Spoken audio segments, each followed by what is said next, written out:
අලගල්ල කඳුමුදුන පිහිටා ඇත්තේ මධ්‍යම පළාත සහ සබරගම් පළාත වෙන්වන මායිමේ. ඔබ කෙදිනක හෝ උඩරට දුම්රිය මාර්ගයේ ගමන් කර ඇතනම් නිසකවම මෙම කඳු වැටිය දෙක ඇත්තාට සැකයක් නොමැත. රමුක්කඩ දුම්රිය ස්ථානයේ පසුවනවත් සමගම දකුණු පසින් මෙම කඳු වැටිය දැකගත හැකි වේ. මෙම කඳුමුදුනේ උස මුහුදු මට්ටමේ සිට මීටර 1100ක් උමන්වන බව මූලාශ්‍ර සඳහන් කරයි. කෙසේ වුවද අලගල්ල යනු ලංකාවේ කඳු නගින්නන් අතර ඉතාම ප්‍රසිද්ධ කන්දක් බව නොරහසක්. මෑතකදී දෙස් විදෙස් සංචාරක ආකර්ෂණයේ ලද ඉහළ කෝට්ටේ අද අපේ සංචාරක නැවතුමයි. ඉහළ කෝට්ටේ මීයන්නැල්ල දෙසට ගිය අපට පහ ඒ බිම්ගේ ළඟට යනවත් සමගම දුම්රියක් බිම්ගේ තුළින් එන බව දක්නට ලැබුණා. ඒ කොළඹ කොටුවේ සිට මහනුවර සහ බදුල්ල බලාධාවනය වන පොඩිමැණිකේ සීඝ්‍රගාමී දුම්රියයි.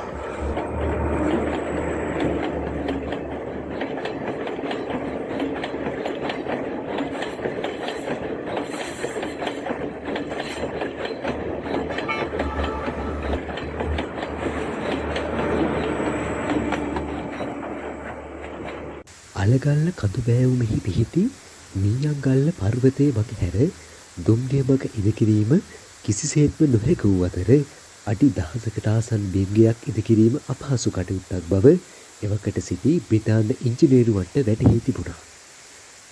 ඔවුන් ඒ වෙනුවට සිදු කළේ බෑවුම හරහා ඉංග්‍රීසි එල් හැඩැති හරස් කැපුමක් මත දුම්රිය මග ඉදිකිරීමයි. එහිදී ඔවුන් සිදු කළ යුතු තවත් වැදගත් කර්තව්‍යයන් කිහිපයක් වුණා. එනම් නිදහසේ ඇදහැළෙන දියඇල්ලේ මග වෙනස් කිරීමයි. පර්වතයේ මුදුනේදී දිය පහර කොටස් දෙකකට බෙදා අදාළ කැපුමට බාධාවක් නොවන පරිදි සැලකිය යුතු දුර ප්‍රමාණයකින් සිරස් කාණුවක් හරහා ජලය පහළට යැවීමට ඉංජිනේරුවන් මෙලෙස සැලසුම් කළ තිබුණා. එදා බ්‍රිතාන්‍ය ජාතිකයින් මෙම දුර්ගය මීයන්ගල්ල ලෙසින් හඳුන්වා තිබේ. බ්‍රිතාන්‍ය පාලන සමයේ වැසි අධික කාලයකදී මේ මගෙහි ගමන්ගත් සහල් ගැල් සහිත දුම්රියක් මෙම දුර්ග බිමෙන් පහළට වැටි අනතුරට ලක්ව තිබෙනවා. මේ අනතුරින් පසු මීයන්ගල්ල දුර්ගය හරහා කළ බිම්ගය අද 5A ලෙසින් අංකණය කර තිබෙනවා. මෙම ඒ අක්ෂරය භාවිතා වීමට හේතුව ඒ වන විටත් බිම්ගෙවල් සියල්ල අංකණය කර තිබීමයි. ශ්‍රී ලංකාවේ දෙවැනියට දිගින් වැඩිම බිම්ගය මෙම 5A බිම්ගයයි.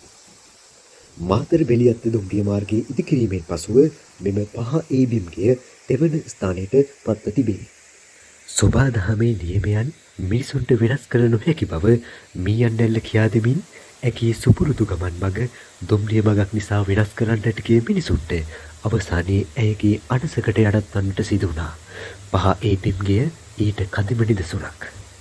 ඉහළ කෝට්ටේ යනු අලගල්ල කඳු රක්ෂිතයේ ජලමූලාශ්‍ර වලින් ස්වයංපෝෂිත ප්‍රදේශයක්.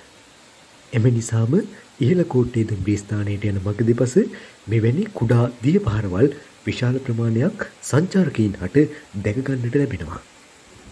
ඉහළ කෝට්ටේ මීයන්දැල්ල නැරඹීමට එන ඔබට රඹුක්කන දෙස සිට හෝ මහනුවර දෙස සිට දුම්රියෙන් පැමිණ ඉහළ කෝට්ටේ දුම්රිය ස්ථානයෙන් බැස මෙම අලංකාර දිය ඇල්ල නැරඹීමට හැක. ඉතින් දෙනෙතින් දකින්න, විඳින්න ඔබේ පාසටහන් පමණක් ඉතිරි කරෙන්න.